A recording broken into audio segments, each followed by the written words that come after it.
তৃতীয় শ্রেণীর শিক্ষার্থী বন্ধুরা, আজ আমি তোমাদের প্রাথমিক গণিত বইয়ের দ্বিতীয় সেমিস্টার পরীক্ষার জন্য যে অতিরিক্ত সৃজনশীল শীটের প্রশ্ন দেওয়া রয়েছে সেই সৃজনশীল শীটের 10 নং প্রশ্ন নিয়ে আজ আমরা আলোচনা করব। শিক্ষার্থী বন্ধুরা দেখো, সৃজনশীল প্রশ্ন 10। হেলেন একটি 104 মিটার লম্বা ফিতার 13 ভাগের 5 ভাগ তার ছোট ভাই রিফাতকে দিল।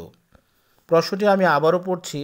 হেলেন একটি 104 মিটার লম্বা ফিতার 13 ভাগের 5 ভাগ তার ছোট ভাই রিফাতকে দিল। কতে বলা হয়েছে 1 ভাগ ফিতার পরিমাণ কত।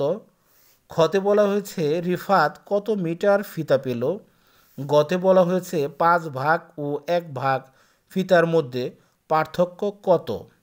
তো শিক্ষার্থী বন্ধুরা, প্রশ্নটি সমাধান করার জন্য দেখো শিক্ষার্থী বন্ধুরা, আমরা কতে প্রথমে লিখেছি ফিতাটি লম্বা 104 মিটার, ফিতাটি 13 ভাগের 1 ভাগ, 104 ভাগ 13 মিটার।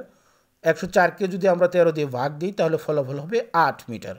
অর্থাৎ ফিতাটি 13 ভাগের 1 ভাগ 8 মিটার। অতএব 1 ভাগ ফিতার পরিমাণ 8 মিটার।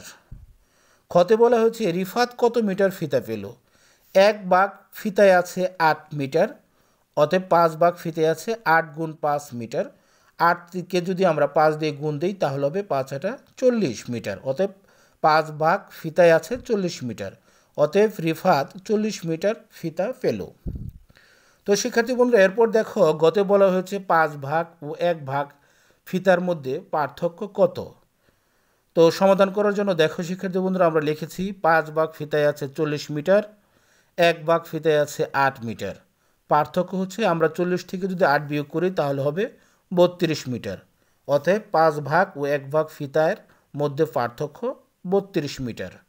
তো শিক্ষার্থী বন্ধুরা, আজ আর নয়, আবার কথা হবে পরবর্তী ক্লাসে। ধন্যবাদ।